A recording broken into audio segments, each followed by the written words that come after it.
প্রভাত বন্ধুরা, কেমন আছো তোমরা সবাই? দেখেছেন বন্ধুরা, কত সুন্দর সবুজে ঘেরা প্রাকৃতিক পরিবেশ। দেখুন কি সুন্দর লাগছে না অপরূপ দৃশ্য। আজ এই বৃষ্টি মুখর সকালে বেরিয়ে পড়লাম ছুটির দিনে। দেখুন বন্ধুরা, সুন্দর গ্রামের প্রাকৃতিক দৃশ্য। বন্ধুরা, আপনারা বলতে পারবেন কোন জায়গায় এসেছি? বন্ধুরা, বলতে পারলে অবশ্যই লাইক কমেন্ট করে দেবে। ভিডিওটি ভালো লাগলে অবশ্যই শেয়ার করে দেবে।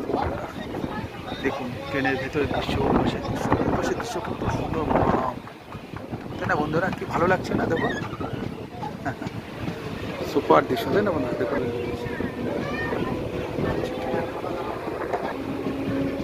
দারুণ না পরিবেশটা? এটি হলো একদম ভারতবর্ষের শেষ সীমান্ত। একদম ভারতবর্ষের শেষ সীমান্তে চলে এসেছি। সীমান্তের ওপারে রয়েছে বাংলাদেশ বর্ডার, বাগদা সীমান্ত। ভীষণ ভীষণ ভালো থেকো তোমরা। বা